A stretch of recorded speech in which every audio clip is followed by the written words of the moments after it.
Aquest dissabte tenim nova proposta on es barreja el teatre de Shakespeare amb el circ. Encara que ho sigui difícil encabir aquests dos gèneres, l'argentonina Alba Serraute ha fet que sigui una realitat amb l'espectacle Desdèmona. I ens el presenta aquest dissabte a la sala dins de la temporada d'espectacles. Alba Serraute, molt bon dia. Molt bon dia. Què tal, com estem?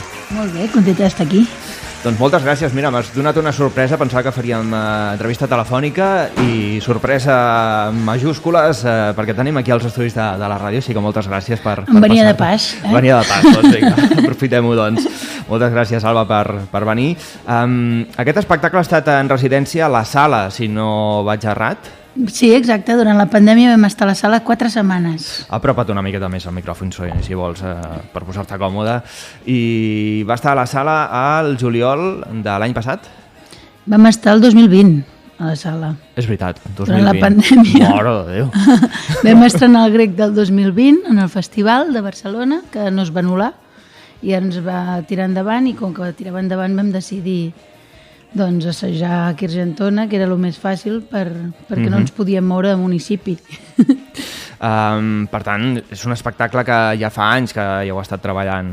Després vam estar de gira per Espanya amb Circo a Escena, que vas per totes les ciutats més grans d'Espanya, i al final hem acabat amb el Teatre Nacional 10 dies, hem estat ara al Teatre Circo Múrcia, passem per Argentona i ens anem a Mallorca. Com arriba el món de Shakespeare a les teves mans? Ui, des de l'aula de teatre, que fèiem història al teatre, tenien ja unes col·leccions d'or a la sala, a Mataró, l'aula de teatre a Mataró. I em feia molta curiositat, quan estàs estudiant teatre i t'apassiona, doncs vols saber el més profund, no? I tant com les obres gregues i romanes d'on surten, et preguntes d'on ve, i quan arriba Shakespeare doncs ja hi ha tot un resum de històries que hi recollia del món i que a sobre les feien improvisant, amb molt d'humor, d'una manera molt fresca per entretenir amb la gent de peu, i crec que s'apropa molt al circ, perquè el circ avui en dia també està al carrer, amb la gent amb totes les edats, d'una manera popular, i crec que Shakespeare no era tant d'èlit, sinó que era més bé aquest cantó popular que ara té el circ. I crec que es casen molt bé a través de l'humor i del pallasso. Pels que no estem familiaritzats amb el món de Shakespeare, què és o qui és Desdèmona? Desdèmona és la dona d'Otelo, i hem agafat la història real d'Otelo, la història de Shakespeare, i és la seva dona, i fem una mica un punt actualitzat i una mica una crítica de coses que passaven al 1500 o fins i tot molt abans, quan es va escriure aquest conte popular al nord d'Itàlia, que Shakespeare va recollir des d'una traducció francesa, que ve de l'època de la peste, o sigui, d'un alumne del Boccaccio. Llavors, la Desdèmona és una història que es repeteix. Aquesta dona víctima de violència de gènere que per culpa de gelos acaba morta, i és una història que es repeteix fins al 2023, i és una mica aquesta visió que fem. És un espectacle que també s'inclou en el programa del 8M del Dia Internacional de la Dona. Exacte. Estem una mica... I també estem fent moltes funcions per instituts, i fem tot de tallers, de material gràfic que ells ens aporten a través d'un mocador. Parlem de la gelosia, de la manipulació psicològica, i fem també moltes activitats amb dinàmiques de grup, i la veritat és que està sent molt impressionant, perquè fins i tot un que es creu que no li toca tot això, te n'adones que molts cops a la teva vida ets víctima i no ho saps, o molts cops ets botgí i no ho saps. És paritari el món del circ? No, perquè amb la maternitat ens costa molt continuar, i hi ha un moment que quan comences a tenir el rellotge biològic ja comences a frenar, i és molt difícil continuar més anys com ho fan els homes, sobretot també el fet d'anar de gira, que sovint els pares tenen un vincle amb la lactància, i això més fàcil potser de tallar i poder marxar 3 dies, i nosaltres amb els nens doncs, necessitem portar-los, s'encareix la gira, és una persona més de gira en les furgonetes, en els avions, i és complicat, de fet, perquè mentre la gent descansa nosaltres treballem i els nens no tenen escola. Clar. Estava llegint amb qui t'ha rodejat en aquest espectacle. Qui són? Amb qui t'has volgut rodejar per portar aquest espectacle a Desdèmona? Doncs de Desdèmones tenim una altra argentonina, que és la Berta Pasqual, que és nouvinguda de Barcelona, però té el seu germà Òrrius, la seva germana, que també és una altra Desdèmona, són bessones, i fan aquest personatge bipolar o aquesta que vol buscar l'aventura i l'altra que necessita l'home per buscar l'aventura, no? I són una mica aquesta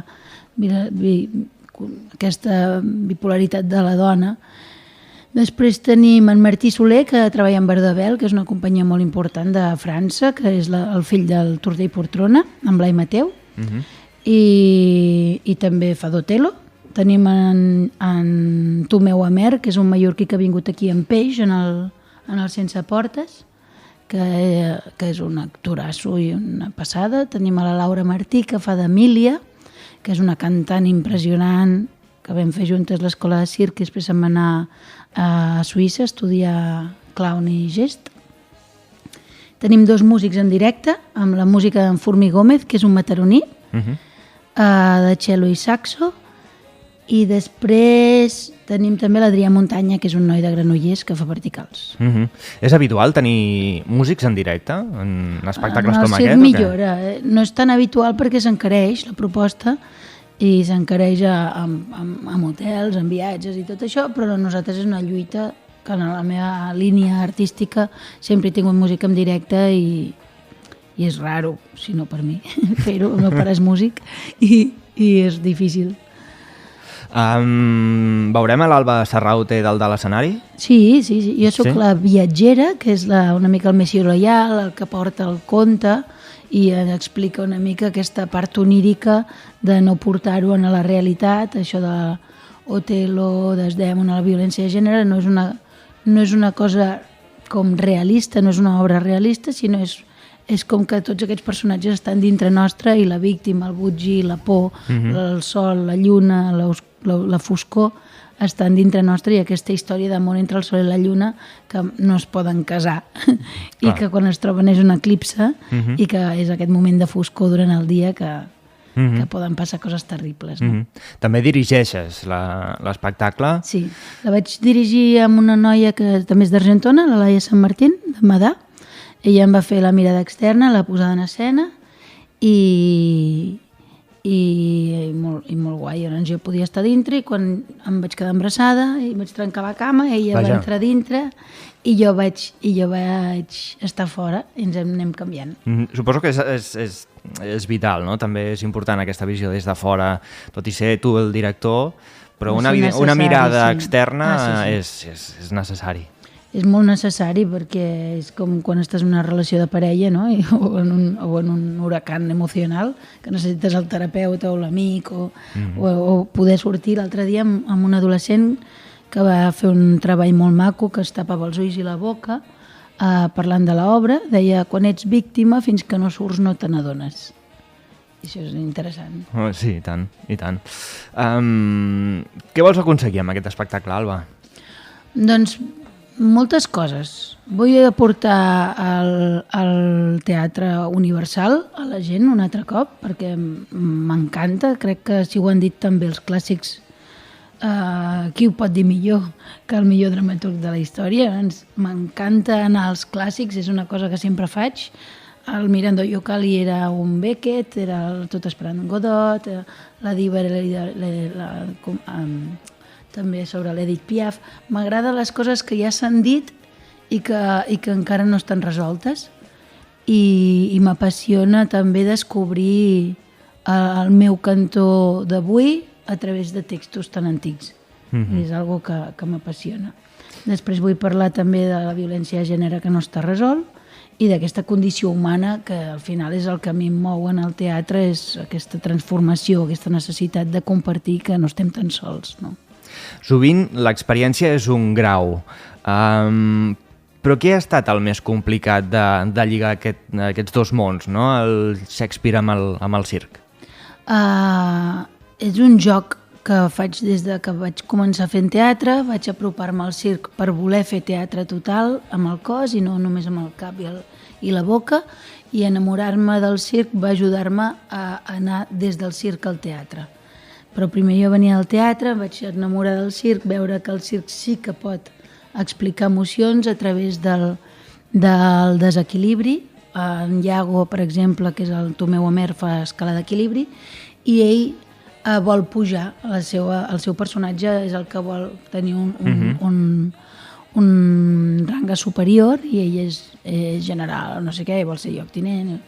Llavors és perfecte explicar-ho a través de l'escala d'equilibri, que ell vol pujar i pujar, o els mans a mans per fer la història d'amor, o els ganivets per fer la gelosia, o la roda de circ per explicar la bogeria. Llavors és un joc divertit per mi, no és una dificultat, sinó és una explosió d'ajuntar les meves dues passions. Quin paper té l'escenografia en aquest espectacle? He llegit per allà que el resultat final ha estat molt manual. Sí, no teníem diners per fer-ho imprès, volíem imprimir-ho, i al final vam dir, com que tenim temps i hi ha una pandèmia pel mig, vam fer-ho a casa, vam comprar teles i les vam pintar, i va fer-ho la Montse Pons, que és artista plàstica, i la meva mare, i la meva filla de 2 anys que ens ajudava i li donàvem pintures i anàvem fent així, i posàvem el videoprojector i anàvem pintant. No? I l'escenografia és la que ens porta dintre aquest conte i també ens porta de Venècia a Xipre una mica. Volíem fer que primer estem a Venècia i com que hi ha un canvi d'espai en l'obra, s'aixeca com un pop art i entrem a la illa destrossada, aquesta illa on els 6 personatges no poden sortir i s'acaben matant entre ells. No? I la música també, com ens has explicat abans, té la seva importància dins d'aquest espectacle, que serà en directe. Sí, és per en Noé Escolà, que és un saxofonista molt bo, i en Jordi Claret, un cel·lista. A quin tipus de públic s'adreça Desdèmona? A tots. Els nens petits potser hi ha paraules que els pares podrien pensar ui, això no és per nens, però s'ho passen teta. La meva filla ho mira des dels 2 anys i no està traumatitzada. Ha vingut amics amb nens de 4 anys, de 5. Està recomanat a partir de 12, però la gent que vol educar els seus fills a veure espectacles és un espectacle de circ, fresc, lleuger, i passen moltes coses i no s'avorreixen per res. Després, els adolescents crec que els hi va com a anell al dit, perquè parla de les emocions que ells estan vivint i ho tractem des d'un lloc que el circ els hi apropa textos que potser no hi anirien, i els adults, si es deixen portar i no es posen així com a mi això no em va, doncs també els s'enfaden, s'emocionen, ploren i s'ho passen teta. Així que està per tots els públics. Com surt el públic després de veure Desdèmona? Molt impactat. Impactat, no? Sí, sobretot que és molt original, no?, veure en circ una història tant... I que segueix molt bé. Hem fet el camí del mocador vermell, que és l'eina amb què Iago demostra la gelosia a Otello. És un mocador que és de sang, en el llibre diu que està tenyit amb la sang del cor de les verges momificades, no? I és una mica aquesta momificació d'aquesta tragèdia constant de la violència de gènere, no? Les verges momificades està momificat, ho tenim incrustat a la nostra societat i hi ha una necessitat de trencar-ho, i l'obra el que vol és necessitem parar-ho. Necessitem trencar aquest silenci, necessitem denunciar-ho i necessitem que aquesta tragèdia s'acabi, no? L'espectacle Desdèmona arriba aquest dissabte a partir de 8:45, ara fora de directe estàvem mirant quantes entrades quedaven i en queden ben poques, queden molt poques, així que comprar-les a través de la plataforma a internet. I també haig de dir que aquesta setmana sortejarem una entrada doble aquí al Tic-Tac de Ràdio Argentona, que estigueu atents perquè no sé com ho farem, però farem alguna cosa així espectacular també i podran aconseguir veure't aquest espectacle que s'inclou dins de la temporada d'espectacles a la sala. La típica pregunta, allò de jugar a casa, posa més nerviós o no? Ara el tenim molt rodat perquè acabem de venir del Teatre Nacional, hem fet 10 funcions i aquest nervi s'ha convertit en plaer. És un plaer i tenim ganes d'anar per totes i guanyar. És més com quan vas a... Saps que... Quan jugues a casa surts allà amb aquella empenta saps que guanyaràs. Vamos a darlo todo, no? Exacte, i tenim molta claca, així que ve tota la família i els amics. I és un plaer compartir en aquest punt on està l'obra amb la família i casa. Doncs Alba Serraute, moltes gràcies per passar pel tic-tac de Ràdio Argentona, que vagi molt bé l'espectacle aquí a la sala. Fareu més gira? Teniu ja dates confirmades properament? Ara tenim Mallorca, que ens espera al maig, i després per la temporada que ve comencen a sortir les demandes, però encara s'estan tancant. Doncs vinga, a gaudir i aprofitar que tindrem aquest cap de setmana aquí a la Vila. Que vagi molt bé, com es diuen al col·lectiu, molta merda, no? Que vagi bé. Gràcies, bon dia.